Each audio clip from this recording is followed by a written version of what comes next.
अस्सलाम वालेकुम दोस्तों, मैं हूं मजहर शेख और आप देख रहे हैं अशरफी न्यूज। दोस्तों, 2022 गुजरात विधानसभा के चुनाव बहुत ही नज़दीक हैं। यह पहली बार होने जा रहा है गुजरात में कि Bharatiya Janata party, Congress, all India मजलिस इत्तेहाद मुस्लिमीन और आम आदमी पार्टी, ये चारों पार्टियां मैदान में उतर चुकी है। अक्सर इसके पहले भारतीय जनता पार्टी और कांग्रेस के बीच टक्कर हुआ करती थी।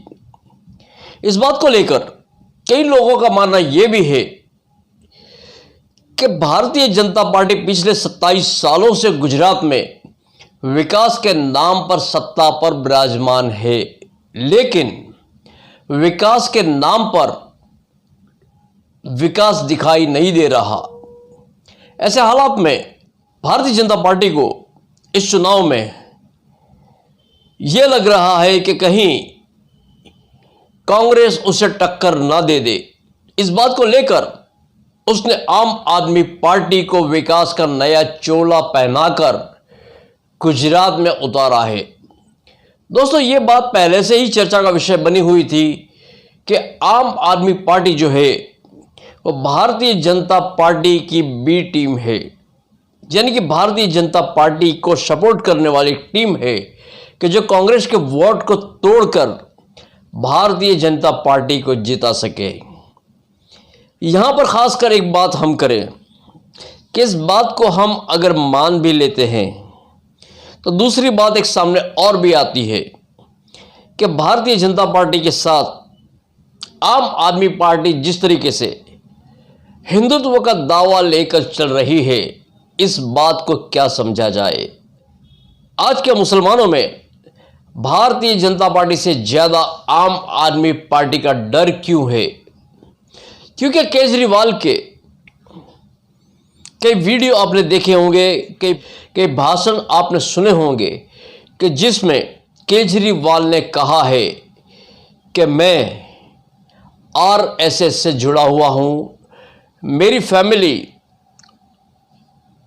जनसंघ की विचारधारा से पहले से ही जुड़ी हुई है। हमारा जनसंघ का परिवार है, पैदाइशी बीजेपी वाले हैं हम। मेरे पिताजी जनसंघ में थे, इमरजेंसी में जेल गए थे।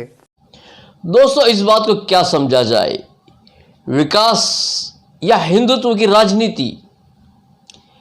एक बात यहां पर हम और करें कि कुछ दिनों पहले दरियापुर में प्रचार के लिए गए हुए आम आदमी पार्टी के कार्यकर्ताओं को वहां के लोगों ने कुछ सवाल पूछे, उसके जवाब ना होने की वजह से उन्हें वहां से मैदान छोड़कर भागना पड़ा। वो सवाल क्या थे दोस्तों, मैं आपको बताता हूं वो सवाल क्या थे। दोस्तों, सवालों में सबसे पहला सवाल ये था कि कोरोना के वक्त में मौलाना शाद साहब पर झूठा इल्जाम लगाकर उन्हें जेल क्यों भेजा गया। मरकज के अंदर जो इंसिडेंट हुआ उसका भी सबसे ज्यादा मार दिल्ली को बर्दाश्त कर, लोगों को मरकज से निकाला जा चुका है।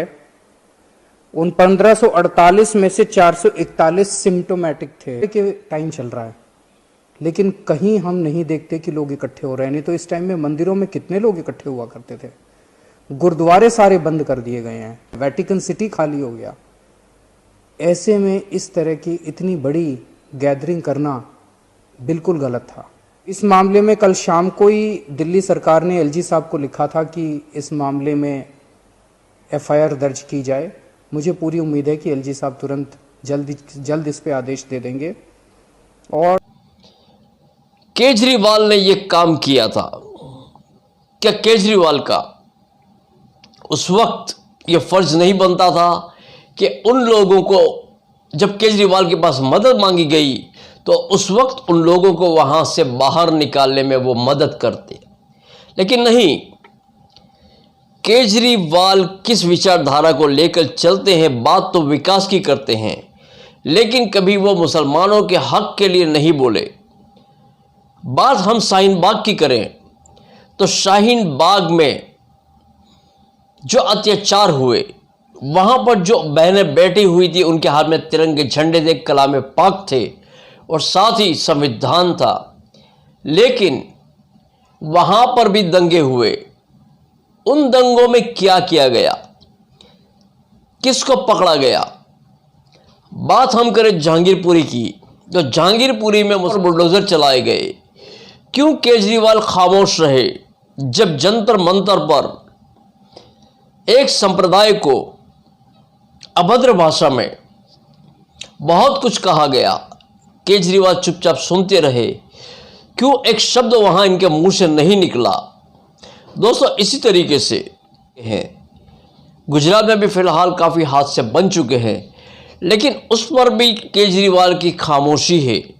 दोस्तों, गुजरात का मामला बिल्किस बानो का, इस मामले पर केजरीवाल के मुंह से क्यों कोई अल्फाज नहीं निकला? बात करें हम द्वारका की, वहां कई मज़ारों को शहीद कर दिया गया, लेकिन केजरीवाल के मुंह से कुछ नहीं निकला। जिस तरीके से खेड़ा में एक कौम के लोगों के साथ जिस तरीके से बर्बरता का व्यवहार किया गया, वहां पर भी केजरीवाल खामोश रहे। तो केजरीवाल की यह खामोशी क्या कहना चाहती है? एक बयान में केजरीवाल ने कहा है कि राम मंदिर बन जाने के बाद हम सभी हिंदू अयोध्या के अंदर अब एक भव्य मंदिर तो बनने जा रहा है। मैं दिल्ली के लोगों को, दिल्ली के हमारे सारे बुजुर्गों को कहना चाहता हूं कि एक बारी मंदिर बन जाए, आप सबको अयोध्या के फ्री में दर्शन करें। दोस्तों, क्या यह बिन सांप्रदायिकता है या सांप्रदायिकता? इन्हीं बातों को लेकर मुसलमान जो है वो नाराज हैं केजरीवाल से कि केजरीवाल अपने स्पष्ट नीति साफ करें। एक तरफ तो वो विकास की बातें कर रहे हैं, लेकिन दूसरी जानिब हिंदुत्व का चोला पहनकर लोगों को धोखा देने का काम कर रहे हैं। जिस तरीके से गुजरात में फिलहाल वो भारतीय जनता पार्टी के सपोर्ट में उतरे हैं, ये लोगों का मानना है।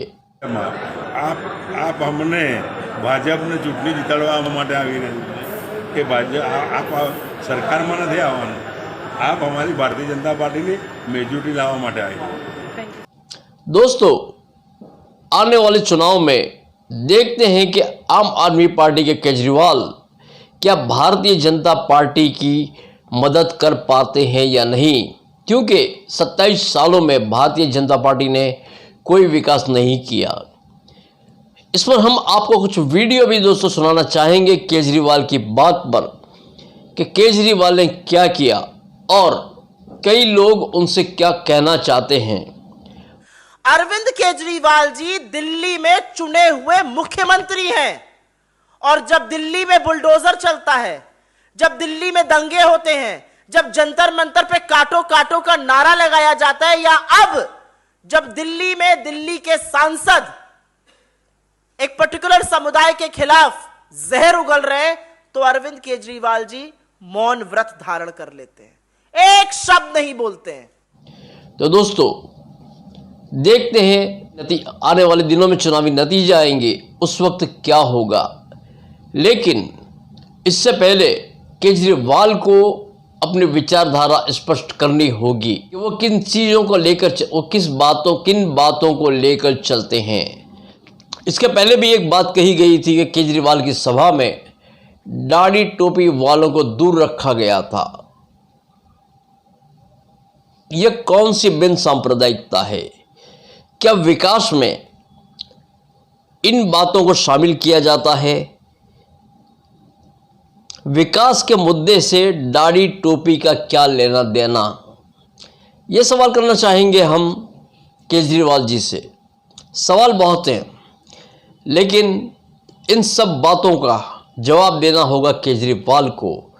नहीं तो जहाँ जहाँ पर ये प्रचार में जाएंगे, वहाँ की आवाम, वहाँ की जनता इनसे ये सवाल अवश्य करेगी कि इन्होंने ऐसा क्यों किया। इन्होंने आज तक मुसलमानों पे हुए कई अत्याचारों पर आवाज़ क्यों नहीं उठाई। दोस्तों, मैं मजहर शेख आपसे इजाज़त चाहता हूँ। फिर मिलेंगे इसी चुनाव के मुद्दे को लेकर। तब तक के लिए इजाज़त दीजिए। अल्लाह हाफिज़।